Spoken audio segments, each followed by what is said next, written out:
Hi, everyone. Welcome back to our podcast. My name is Emma, and I am so happy you are here with us today. This is a friendly podcast for English learners. We always use simple words and short sentences so everyone can understand easily. Today, we have a very exciting and important topic. We are going to talk about goals. Specifically, we will talk about why most people never reach their goals. I think this topic is very useful for everyone. I am here with my great friend Alex. Hi, Alex. How are you feeling today? Hi, Emma. Hi, everyone. My name is Alex, and I am feeling really good today. Thank you. I am very excited about this topic, too. Goals are something almost everyone has. We all want to lose weight, save money, learn a new skill, or build a better life. But sadly, many people set goals and never reach them. This happens again and again every year. Why does this happen? What stops people from achieving what they really want? Today, Emma and I will try to answer these questions in a simple and friendly way. I really hope this conversation is helpful for all of you. Let's go. Okay, let's start from the beginning. What is a goal exactly? A goal is something you want to achieve in the future. For example, I want to speak English well, or I want to save $1,000, or I want to run 5 kilometers. Goals give us direction. They help us know where we are going in life. Without goals, it is easy to just move through each day without really growing or improving. Goals are very important. But here is the big question, Alex. If goals are so important and helpful, why do so many people fail to reach them? What do you think is the number one reason? That is a great question, Emma. I think the number one reason most people never reach their goals is that their goals are too vague. A vague goal means it is not clear or specific enough. For example, saying, I want to get fit is a vague goal. What does fit mean exactly? How will you know when you are fit? A better goal is, I want to walk 30 minutes every day for 3 months. This goal is clear, specific, and measurable. You know exactly what to do and when you have done it. Vague goals are easy to ignore because you never really know if you are making progress or not. That is such a good point about vague goals, Alex. Many people set goals like, I want to be happy, or I want to be successful. But these words mean different things to different people. They are not specific enough to act on. I also think another big reason people don't reach their goals is that they don't have a real plan. Having a goal without a plan is like wanting to travel to a new city without a map. You know where you want to go, but you don't know how to get there. A goal needs small steps. You need to break it down into daily or weekly actions that you can actually do. The plan is so important, Emma. A goal without a plan is really just a wish. I want to talk about motivation now. Many people start working toward a goal with a lot of excitement and energy. They feel very motivated at the beginning. But after a few days or weeks, that motivation goes away. The excitement fades, and suddenly the goal feels hard and boring. This is very normal. But many people think that when motivation disappears, it means they should stop. This is a big mistake. Motivation comes and goes. You cannot wait for motivation to do the work. That is such an important idea, Alex. Motivation is like a fire. It starts strong but needs fuel to keep burning. I think another big problem is that people set too many goals at the same time. At the start of a new year, for example, many people make a long list of goals. They want to exercise more, eat better, save money, read more books, learn a language, and many other things. This is too much. When we try to change everything at once, we usually change nothing. Our energy is spread too thin. It is much better to choose just 1 or 2 goals and focus on those completely until they become habits. Yes, doing too many things at once is a recipe for failure, Emma. Focus is so important. I also think fear plays a very big role in why people don't reach their goals. Many people are afraid to fail. They think, what if I try and don't succeed? What will people think of me? This fear stops them from even starting. Other people start but stop too early because they are afraid of failing. But here is the truth. Failure is a normal and necessary part of reaching any goal. Every successful person has failed many times. Failure is not the end. It is just feedback that tells you what to change. Fear of failure is so real and so common. I have felt this myself many times.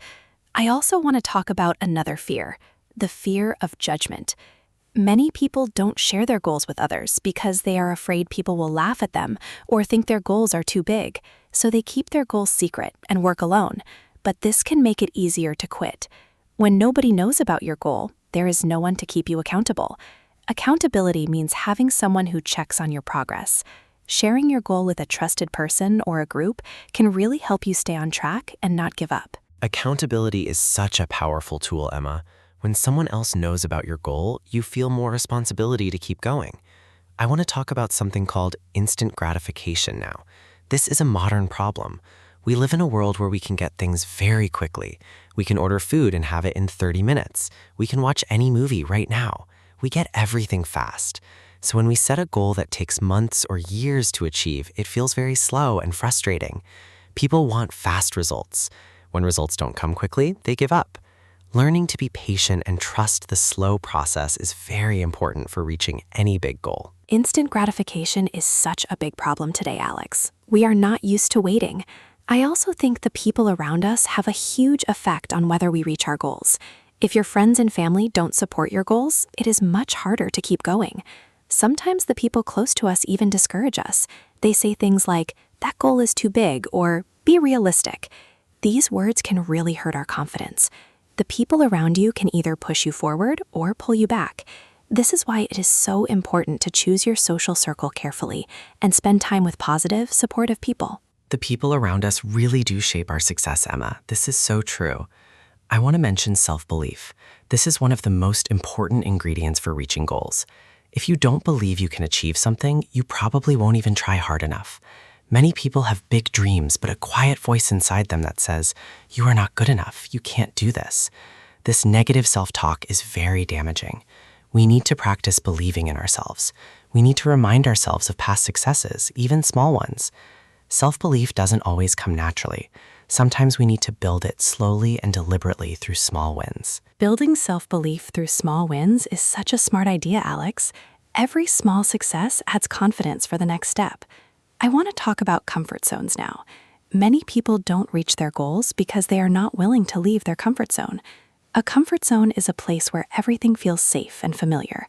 Goals, by definition, require us to do new things and face new challenges.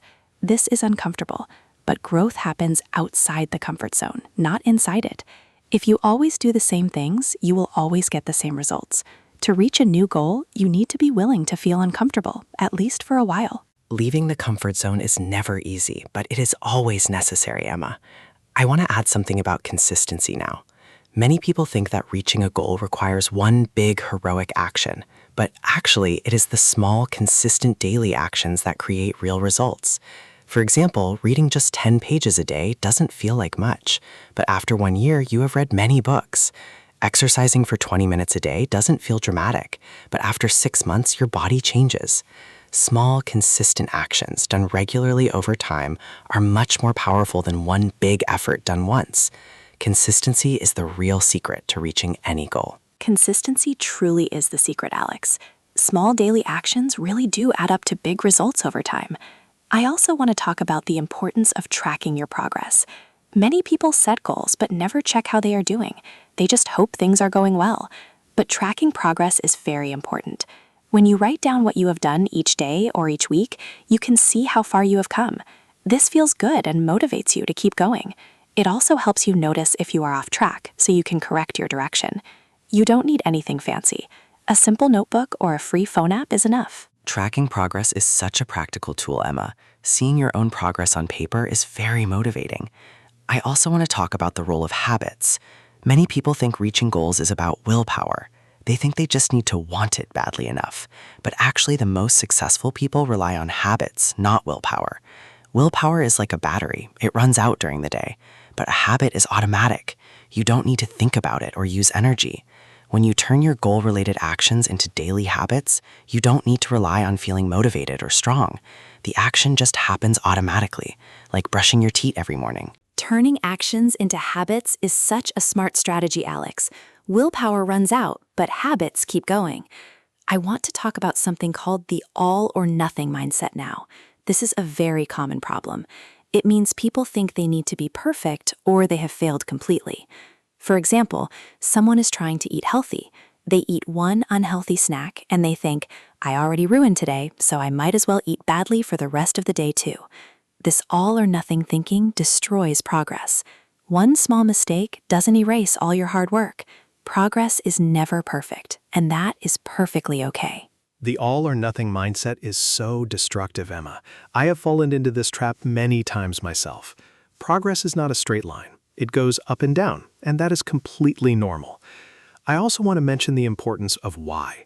Successful people who reach their goals always have a very strong reason why they want to achieve it. Their why is bigger than the discomfort and the hard work. For example, I want to save money because I want my children to have a better life. This strong emotional reason keeps them going when things are difficult. If your why is not strong enough, the first obstacle will stop you completely. The why is so important, Alex. A strong reason gives you power to keep going. I also think that unrealistic expectations cause many people to give up. They set a goal and expect results very quickly. For example, someone starts exercising and expects to look different after just 2 weeks. When results don't come as fast as expected, they feel disappointed and quit. Setting realistic timelines is very important. Big changes take time. Our bodies, habits, and skills don't change overnight. When you have realistic expectations, you are less likely to feel disappointed and more likely to keep working patiently toward your goal. Realistic expectations really protect us from unnecessary disappointment, Emma. I also want to talk about celebrating small wins. Many people only celebrate when they reach their final big goal, but waiting for the final goal can take months or years. That is a long time to feel no joy or satisfaction. Instead, celebrate every small step forward. Finished 1 week of exercise? Celebrate. Saved your first $100? Celebrate. These small celebrations keep you emotionally connected to your goal. They remind you that you are making progress and that the journey itself is worth enjoying, not just the final destination at the very end. Celebrating small wins is such a joyful and motivating habit, Alex. The journey matters, not just the destination. I also want to mention the topic of environment. The environment around you either supports or fights against your goals. For example, if you want to eat healthy but your kitchen is full of unhealthy food, your environment is working against you. If you want to read more but your phone is always in your hand, your environment makes it hard. Successful people design their environment to support their goals. They remove things that distract or tempt them and add things that make the right actions easy and automatic. Designing your environment is such a clever strategy, Emma. Making good choices easy and bad choices harder is very smart. I want to add one more important idea: learning from failure. When most people fail, they feel ashamed and stop completely. But successful people look at failure differently. They ask, what can I learn from this? They use failure as information to do better next time. Every failure teaches something valuable. When you change your relationship with failure and see it as a teacher instead of an enemy, you become much more resilient. You can get back up faster and try again with better knowledge and more experience. Seeing failure as a teacher is such a powerful mindset shift, Alex. I love that. Well, I think we have covered so many wonderful and important ideas today. We talked about vague goals, lack of plans, disappearing motivation, fear of failure, too many goals at once, instant gratification, negative people, lack of self-belief, comfort zones, consistency, tracking, habits, all or nothing thinking, a strong why, realistic expectations, small wins, environment, and learning from failure. That is so much great information. I really hope every listener today feels more ready to go after their goals with a new understanding and a fresh perspective. Alex, any final thoughts? Yes, Emma, I have one final and very important thought. I want to tell every listener this: starting is the hardest part. Many people wait for the perfect moment to begin working on their goals. They say, I will start on Monday, or I will start next month, or I will start when I feel ready. But that perfect moment never comes. The best time to start is right now, today, with whatever you have. You don't need to be ready. You just need to begin. Even one small step today is better than a perfect plan that never starts. Please, start today. Your future self will thank you. Start today. I love that message so much, Alex. It is simple and true. Thank you so much, Alex, for this amazing conversation today. You shared so many wise and helpful ideas. And a huge, warm thank you to all of our wonderful listeners. You spent your time with us today, and we really appreciate that. Please remember that your goals are possible. Other people have achieved great things, and so can you. Be patient, be consistent, and be kind to yourself along the way. Don't forget to follow our podcast for more friendly and easy English conversations every single week. Take care, stay motivated, and we will see you next time. Goodbye. Thank you so much, Emma, and thank you to each and every person who listened to us today. This topic is very important to me because I believe everyone deserves to live the life they dream about. Goals are not just for special or lucky people, they are for everyone, including you. The only difference between people who reach their goals and people who don't is action, consistency, and not giving up. You have everything you need to start. Please share this episode with someone who needs a little push toward their dreams. Leave us a comment and tell us one goal you are working on right now. We believe in you. Goodbye and good luck.